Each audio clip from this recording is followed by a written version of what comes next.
جس کا حضور علیہ السلام کی زندگی میں بھی یہود نے شدت کے ساتھ اس کا مدافعت کی۔ آپ صلی اللہ علیہ وسلم کے بعد حضرت ابوبکر صدیق رضی اللہ تعالیٰ کا دور حکومت بہت مختصر ہے، 2 سالہ، اور اس وقت جو لوگ مرتد ہو گئے تھے، حضرت ابوبکر صدیق نے فتنہ ارتداد کے خلاف مہم چلائی، اور ان کے بعد حضرت عمر رضی اللہ تعالیٰ کا دور شروع ہوا۔ حضرت عمر بڑے جری قسم کے انسان تھے، یہودی ان سے لرزتے تھے، کانپتے تھے۔ یہودیوں کو حضرت عمر رضی اللہ تعالیٰ عنہ کے 10-11 سالہ دور حکومت میں کھل کر کوئی سازش کرنے کا موقع نہیں ملا، لیکن یہودیوں نے عبد الرحمن بن ملجم مجوسی کے ذریعے حضرت عمر پہ قاتلانہ حملہ کروایا۔ میں یہ واقعہ سنا رہا ہوں، واقعہ کربلا کا پس منظر۔ یہودیوں نے حضرت عمر رضی اللہ تعالیٰ عنہ کو اور اسلام مخالف تاریخ اٹھائے۔ ہمیشہ یہودی اور مجوسی دونوں اسلام اور مسلمانوں کے خلاف متحد رہے۔ ایران کے مجوسی اور یہودی، انہوں نے مل کر ایک مجوسی کے ذریعے حضرت عمر رضی اللہ تعالیٰ عنہ کو شہید کیا۔ حضرت عمر رضی اللہ تعالیٰ عنہ کے بعد حضرت عثمان غنی رضی اللہ تعالیٰ عنہ کا دور حکومت شروع ہوا۔ حضرت عثمان بڑے نرم دل اور حلیم الطبع انسان تھے۔ ان کی طبیعت میں شرم و حیا بہت غالب تھا۔ آپ جانتے ہیں شرمیلا انسان بہت نرم ہوتا ہے، اس میں سختی نہیں ہوتی، شرم و حیا کی وجہ سے۔ آج بھی آپ کو کوئی شرمیلا انسان ملے گا، وہ طبعاً بڑا نرم ہوتا ہے، اور لوگ شرمیلے لوگوں سے بڑے ناجائز فائدے بھی اٹھاتے ہیں، زیادتیاں بھی کرتے ہیں۔ طبیعت کے شرمیلا پن اور حیا کی وجہ سے حضرت عثمان غنی رضی اللہ تعالیٰ عنہ بہت نرم دل تھے۔ اس نرم دلی سے یہود نے فائدہ اٹھایا۔ سبائی گروہ سے تعلق رکھنے والا ایک شخص یہودی عبداللہ ابن سبا حضرت عثمان غنی رضی اللہ تعالیٰ عنہ کے دور حکومت کے اندر مسلمان ہوا۔ حضرت عثمان غنی رضی اللہ تعالیٰ عنہ کے ہاتھوں پر اسلام قبول کیا۔ یہ مسلمان نہیں ہوا تھا، یہ منافق تھا۔ اسلام کے لبادے میں عبداللہ ابن سبا نے تہیہ کر لیا تھا کہ ہم یہودیوں نے مسلمانوں سے انتقام لے۔ تو عبداللہ ابن سبا مسلمان ہوا۔ یہ بہت شاطر، بہت ذہین اور بڑا چالاک انسان تھا۔ تھوڑے عرصے کے بعد اس نو مسلم یہودی نے، جو بظاہر مسلمان تھا اور حقیقت کے اندر جو ہے یہ یہودی تھا، اس نے مسلمانوں میں ایک پروپیگنڈا شروع کر دیا کہ امیر المومنین حضور علیہ السلام کے خاندان کو حکومت میں وہ مقام نہیں دے رہے جو ان کو بنو ہاشم کو دینا چاہیے، یہ بنو امیہ کو زیادہ اہمیت دیتے ہیں، اور ان کو بڑے بڑے حکومتی عہدے اور ان کے والی اور گورنر انہوں نے لگائے ہوئے ہیں۔ اب یہ بات عام لوگوں کے ذہنوں میں جب آئی تو وہ سوچنے لگے کہ حضرت عثمان غنی رضی اللہ تعالیٰ عنہ بنو ہاشم کے ساتھ زیادتی کر رہے ہیں، اور حقیقت کے اندر مسلمانوں کو اور عامت الناس کو امیر المومنین کے خلاف ابھارنا اور اکسانا مقصود تھا عبداللہ ابن سبا۔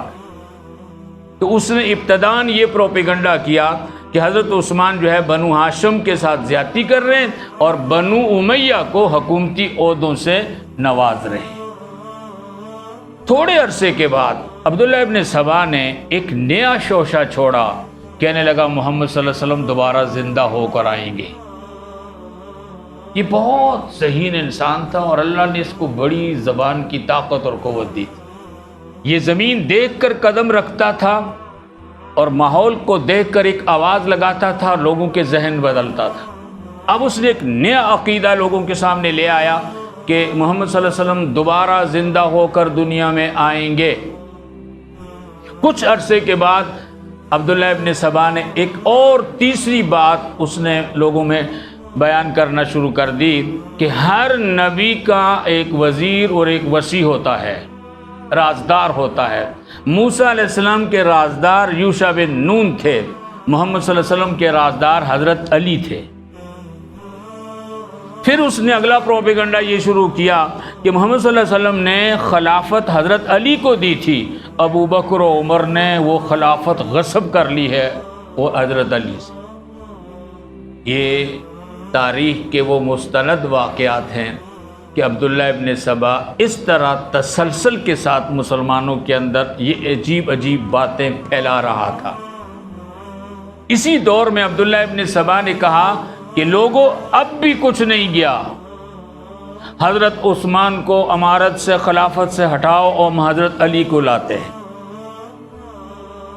اس کے لیے اس نے بصرہ میں، کوفہ میں، مصر میں، شام میں اور ایران کے اندر اس ذہن کے لوگوں کو اپنے ساتھ جمع کیا جس کو سبائی جماعت اور سبائی ٹولہ کہا گیا ہے، اور بالآخر عبداللہ ابن سبا ان لوگوں کو جمع کر کے مدینے میں آ گیا۔ حضرت عثمان غنی رضی اللہ تعالیٰ عنہ نے عبداللہ ابن سبا کو حکم دیا کہ وہ ان باغیوں کو یہاں سے لے کے چلے جائے۔ کیوں لے کر آئے؟ اس نے انکار کر دیا، اور اس نے پہلے سے لوگوں کا ذہن بنایا ہوا تھا۔ پھر کہنے لگا کہ حضرت علی، میں نہیں کہتا، اللہ میرے دل میں الہام کرتے ہیں کہ یہ پیکر انسانی میں خدا ہے۔ آج بھی اہل تشیع کی کتابوں کے اندر ان کے عقائد میں وہ حضرت علی کو خدا مانتے ہیں۔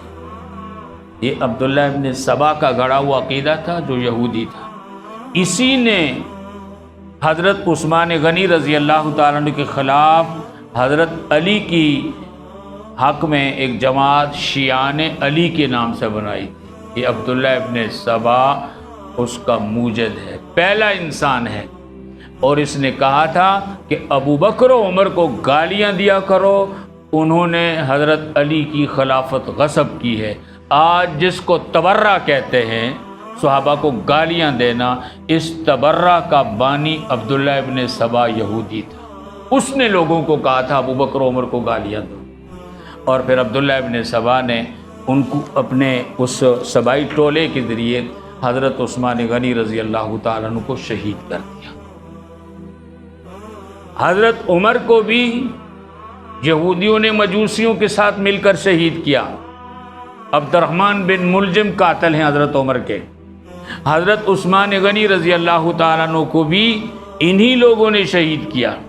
حضرت عثمان غنی رضی اللہ تعالیٰ عنہ کے بعد حضرت علی رضی اللہ تعالیٰ عنہ کو خلافت ملی۔ جب وہ خلیفہ بن گئے تو حضرت علی نے ان لوگوں کو کہا کہ اب آپ لوگ مدینہ سے اپنے اپنے علاقوں کو بصرہ، کوفہ، شام، مصر اور ایران واپس چلے جاؤ۔ تو عبداللہ ابن ابی نے جس طرح عبداللہ ابن سبا نے جس طرح حضرت عثمان کے سامنے انکار کیا، حضرت علی کے سامنے بھی انکار کر دیا کہ ہم واپس نہیں جائیں گے۔ حضرت علی رضی اللہ تعالیٰ عنہ کا دور حکومت بھی انہی لوگوں سے جھگڑوں کے اندر، اور بالآخر حضرت علی رضی اللہ تعالیٰ عنہ کو بھی اسی سبائی ٹولے نے شہید کیا۔ حضرت علی رضی اللہ تعالیٰ عنہ کی شہادت کے بعد ان کے بیٹے حضرت حسن کو خلیفہ بنایا گیا۔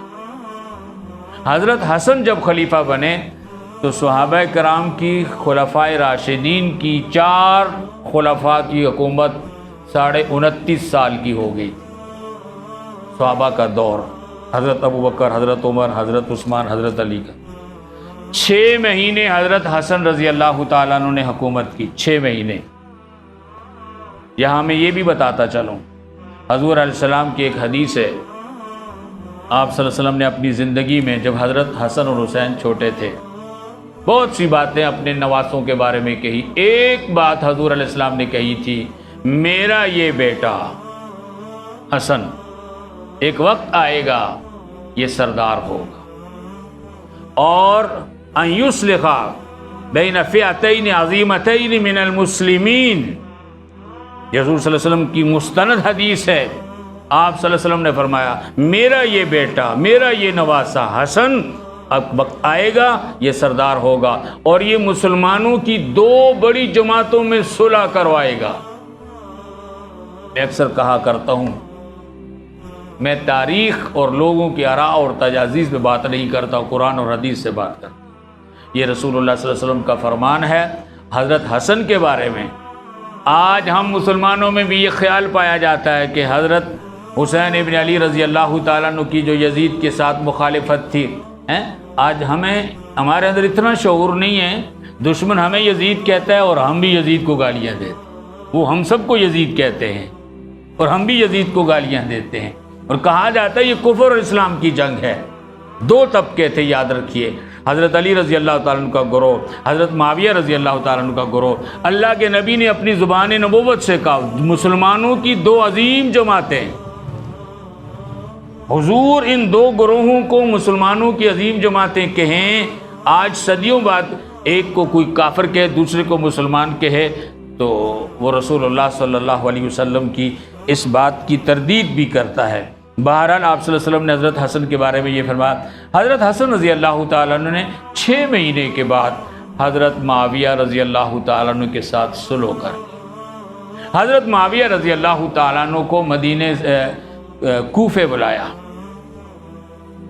41 ہجری کی یہ بات ہے، 41 ہجری کی، اور کوفے میں حضرت علی رضی اللہ تعالیٰ عنہ کی جو جامع مسجد کوفہ تھی، اس کے ممبر پر حضرت معاویہ رضی اللہ تعالیٰ عنہ کو بٹھا کر اعلان کیا، لوگو میں حضرت معاویہ کے حق میں دستبردار ہوتا ہوں، حکومت چھوڑتا ہوں، خلافت چھوڑتا ہوں اور ان کے ہاتھ پہ بیعت کرتا ہوں۔ حضرت حسن رضی اللہ تعالیٰ عنہ نے حضرت معاویہ کے حال، اس زمانے میں ووٹ نہیں ہوتے تھے، بیعت کی جاتی تھی، جو کسی کو سپورٹ کرتا تھا بیعت کرتا تھا۔ حضرت حسن نے بیعت کی، حضرت حسین ابن علی بھی وہاں موجود تھے۔ حضرت حسن نے اپنے بیٹے بھائی حسین سے کہا حسین تم بھی بیعت کرو، انہوں نے بھی بیعت کی۔ حضرت علی رضی اللہ عنہ کے فوج کے عمر بن سعد جو کمانڈر ان چیف تھے، فوجی آدمی تھا، مزاج کا ذرا گرم تھا، وہ بھی بیٹھا تھا۔ حضرت حسن نے کہا اٹھو اور تم بھی معاویہ کی بیعت کرو، انہوں نے بھی بیعت کی۔ گویا مسلمانوں کے اندر حضرت عثمان غنی رضی اللہ تعالیٰ عنہ کی شہادت کے بعد پہلی مرتبہ رسول اللہ صلی اللہ علیہ وسلم کے دور سے قائم ہونے والی اسلامی حکومت 2 حصوں میں تقسیم ہوئی۔ ایک کی قیادت حضرت علی کر رہے تھے، دوسرے کی قیادت حضرت معاویہ کر رہے تھے۔ حضرت معاویہ حضرت عثمان کے دور حکومت کے اندر شام کے گورنر تھے۔ حضرت علی سے جب تقاضا کیا گیا کہ حضرت عثمان کے قاتلوں کو سزا دی جائے، انہوں نے کہا اس وقت باغیوں کے حالات ایسے نہیں ہیں کہ میں ان پر سختی کر سکوں، حالات جب بہتر ہوں گے تو ہم ان سے بدلہ لیں گے، جس کے نتیجے کے اندر شامی لوگوں نے مرکزی حکومت سے مخالفت کی اور اپنے گورنر کے ہاتھ پر بیعت کر کے وہاں ایک حکومت قائم ہوگی۔ یہاں یہ حکومت چلی حضرت حسن کے 6 مہینے کے دور حکومت تک، اور 6 مہینے کے بعد حضرت حسن نے حضرت معاویہ کے ہاتھ پہ بیعت کر کے پھر مسلمانوں کی ان 2 حکومتوں کو ایک کر دیا۔ اس کے بعد 19 سال ایک حکومت چلتی رہی حضرت معاویہ رضی اللہ تعالیٰ عنہ کے دور حکومت کے اندر۔ اس دوران حضرت حسن کو بارہا کہا گیا ان کوفیوں اور سبائیوں کی طرف سے کہ آپ بیعت توڑیں، انہوں نے کہا میں نہیں توڑوں گا۔ 41 ہجری میں یہ بیعت ہوئی۔ 51 ہجری 10 سال تک حضرت حسن حضرت معاویہ رضی اللہ تعالیٰ عنہ کے ساتھ چلتے رہے۔ 51 ہجری کے اندر ایک سبائی نے حضرت حسن رضی اللہ تعالیٰ عنہ کو شہید کر دیا، اور وہ ان کو کہتے تھے مذل المومنین، ایمان والوں کو ذلیل کرنے